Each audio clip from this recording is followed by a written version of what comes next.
Quando eu fui pesquisador na Atlas, a casa que nós morávamos era uma loucura, porque tinha uma suíte, eu e minha esposa, numa outra suíte morava um chileno, numa outra morava um argentino, tinha um rapaz do Equador, casa morava na outra casa, americanos, e chegou um nigeriano e um queniano para morar conosco em outro quarto. E a gente conversando, eu falei com minha esposa, falei não sei o que, numa palavra lá, ele para mim, isso é banto, isso é banto. O que você falou, isso é banto. Uma palavra comum na língua portuguesa, do Brasil. É banto. Porque há essa interação cultural. Então, a própria língua evolui e tem diferenciações. Então você não pode congelar a língua porque quantas palavras hoje em português vindas do inglês foram aportuguesadas? Em Portugal tentaram rejeitar. No Brasil se aceitou. Então, essa criação é espontânea. A língua é uma ordem espontânea. Outra pergunta. Você falou da escola historicista alemã, né? No estado de Osmora. Ela pode ser considerada a precursora do nazismo, já que a própria escola austríaca demoliu totalmente o pensamento dessa escola. Mas a Hitler, com a sua loucura, ele foi buscar na escola historicista os intelectuais alemães que foram buscar nessa escola as bases do nazismo. Não veria isso. Eu acho a escola histórica é ruim por si só, a gente não tem que culpar o nazismo por ela. Em termos econômicos, o que de certa forma a Alemanha nazista emprega na prática, e a própria União Soviética e a Itália fascista, a própria União Soviética na prática estatal, porque o Marx ele define uma economia marxista, mas ele não explica todos os detalhes.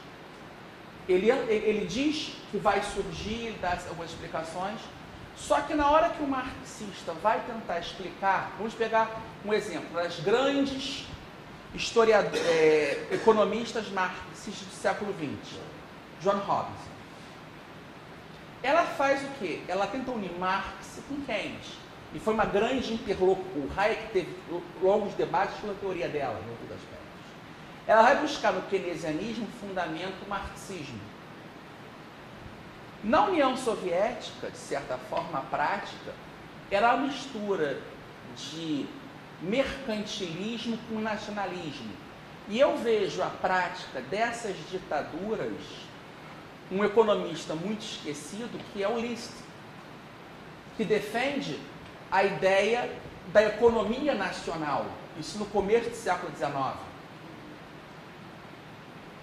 Então, eu acho que a base do funcionamento da economia nacional socialista, assim como da economia fascista, da economia soviética em alguns aspectos, está mais voltada a essa escola do nacionalismo econômico, que é um desdobramento no século XIX, que tenta unir, ao mesmo tempo, práticas mercantilistas, dando uma teoria do nacionalismo.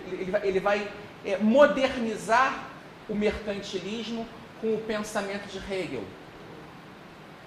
Ela está muito mais nessa base, e com o influxo de Saint-Simon, esses autores todos, do que você chegar e dizer, não, foi a escola histórica que fez isso. Não, eles eram muito teóricos em algum aspecto, para você tentar pensar em alguma coisa de utilização prática daquilo. Você acha que em algum ponto eles também interviram fora do fascismo, como a própria União Soviética, do próprio monarquismo e tal, no contexto da Rússia, porque já tinha o czar lá, e nos fascistas pela simbologia e tal? Não ser complicado. Eu não saberia te responder essa pergunta, porque aí você envolve uma série de outros fatores para dizer, mas espera aí, a Inglaterra também com a monarquia, desenvolveu durante um tempo a nação de economia mais aberta do mundo. Eu acho complicado. Há uma relação entre economia e política, mas você com isso você dá um peso muito grande à política como um determinante da economia. Eu não sei, eu acho que é complicado. Se falar, não, a cultura, a forma do czarismo influenciou a implantação do regime soviético, até que ponto Lenin e Stalin seguiram algum modelo do czarismo? Em alguns aspectos sim, existem alguns pontos de manutenção, mas existem pontos de inovação. Você não consegue, nenhuma revolução revoluciona 100%. A revolução ela só consegue se manter em alguns aspectos quando ela também tira alguma coisa que é comum. Você não consegue fazer uma sociedade... imagina você chegar e baixar um decreto dizendo da noite para o dia: no Brasil está proibido comer feijão com arroz, beber café e assistir futebol. Que regime ditatorial vai se sustentar fazendo isso no Brasil? Você não pode lutar contra essa ordem espontânea. Mesmo a ordem dirigida da sociedade, ela tem que aceitar algumas práticas anteriores. Até que ponto essas práticas anteriores